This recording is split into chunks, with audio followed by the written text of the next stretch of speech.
Bem-vindo todos e todas. Essa é a nossa primeira aula remota, dirigida especialmente aos nossos alunos do curso de redação 2020.1, e vamos aproveitar essas aulas para revisar e complementar alguns assuntos que nós iniciamos nas nossas aulas presenciais. E hoje o assunto é dissertação, mais uma vez dissertação.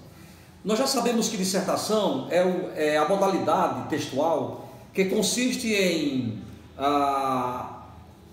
expor e defender um ponto de vista. A partir daqui eu já posso concretizar o esquema clássico da dissertação, que seria, primeiro, introdução, apresentação do assunto e, consequentemente, a apresentação de uma tese. O que é isto? Tese é aquilo que eu vou apresentar como ponto de vista. É aquilo que eu penso acerca daquele assunto. Então, por exemplo, o isolamento social.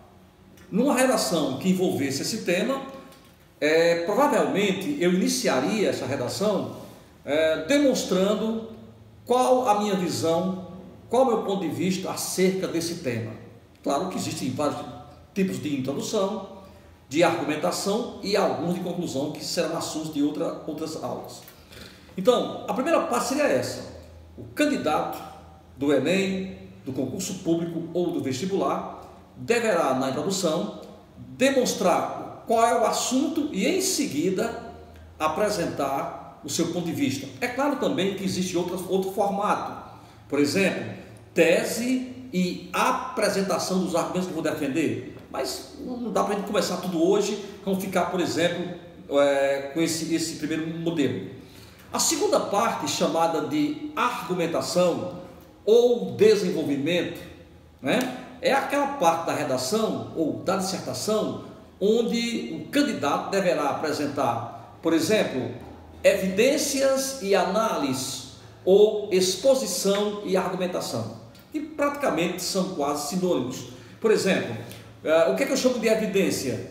Evidências são fatos, são estatísticas, são notícias, são dados, né, que servem para expor, para demonstrar que o tema da redação é algo do mundo político, ou do mundo educacional, ou do mundo físico, ou do mundo social, né? Ou científico, por exemplo. Então, são aquelas notícias, aquelas estatísticas, por exemplo, que diariamente os jornais publicam em relação à pandemia. Quantos foram curados, quantos não sobreviveram, quantos estão internados, quantos leitos existem, né, nos hospitais. Então, a gente chama isso de evidências. Agora, o que é análise, ou o que é análise crítica? É aquilo que eu vou fazer a partir das evidências, onde eu irei demonstrar, por exemplo, o que é que eu percebi, né? O que é que eu entendi a partir daquelas evidências. Então, a análise crítica é um comentário. É bom lembrar aos candidatos que a redação geralmente é dissertativo-argumentativa ou expositiva-argumentativa ou simplesmente só argumentativa. Então, fica claro aos candidatos agora que a dissertação, independente desses elementos, ela é predominantemente argumentativa.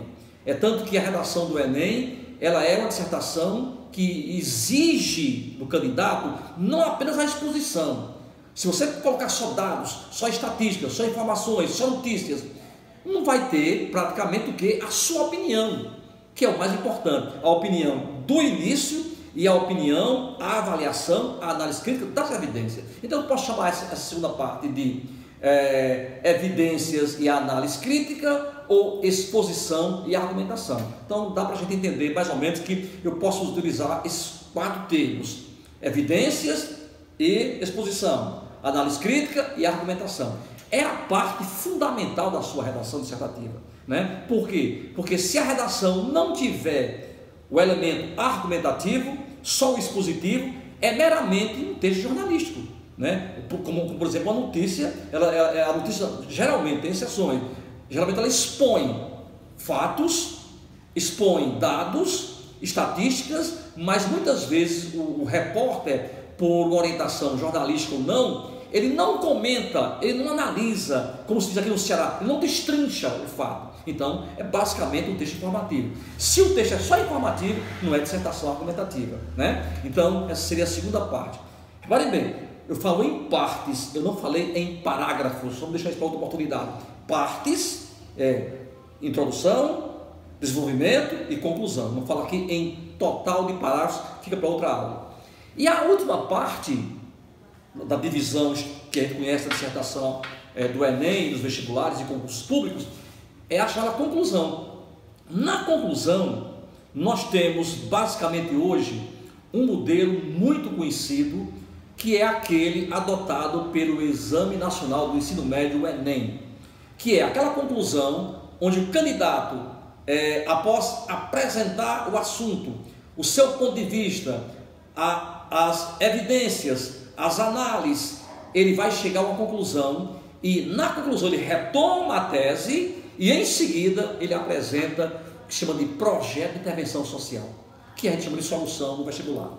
Então é importante que o candidato entenda que no caso do Enem é fundamental que a conclusão pressuponha, né? Já é um pressuposto, já não é o que estou dizendo, é um pressuposto que a conclusão deverá apresentar um projeto de intervenção social. O que é isso? Soluções possíveis, tem que ser possíveis, científicas, pragmáticas, para resolver ou amenizar aquele problema. Vamos voltar para o tema da pandemia, do isolamento social, né?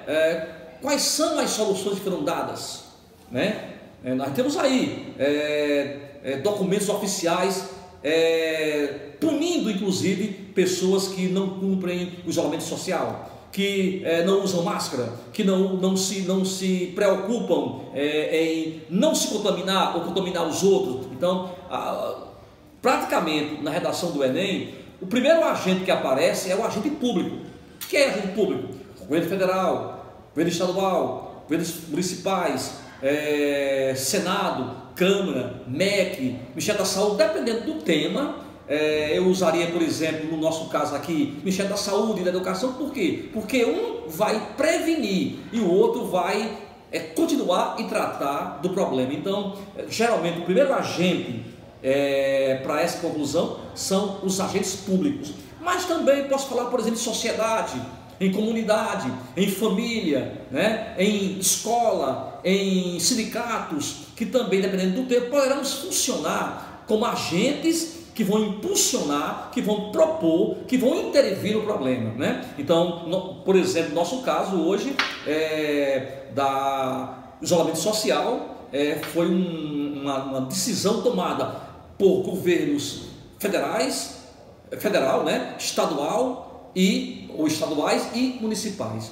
Falar aqui tem de Brasil, porque se pegar, por exemplo, os países também, como a Itália, a Rússia, a China, que foi o primeiro polo de disseminação da doença, né?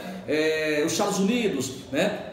Podemos falar também que a ONU, a Unesco, né? A OEA, né? Instituições diversas a nível internacional, ou nacional, ou estadual, municipal, também foram propulsores, foram agentes, ou serão agentes que continuarão intervindo no problema para amenizar a grave crise de saúde que nós enfrentamos, né? Então, logicamente que quando você vai concluir a redação do Enem, em especial do Enem, você deverá deixar bem claro que você vai propor soluções ou solução e quais são os agentes que você vai colocar para intervir, para impulsionar, para defender essa solução ou soluções para o problema que foi levantado lá na proposta da prova, na sua conclusão, na sua introdução, na sua exposição e argumentação e agora na sua conclusão. Então, retomando e sintetizando, né? Na introdução, isso aqui é um modelo breve, mas existem outros modelos que a gente vai depois ver posteriormente. Então, na introdução, nós podemos, né, iniciar colocando o assunto, em seguida o ponto de vista. Alguns colocam o assunto, o ponto de vista e os argumentos que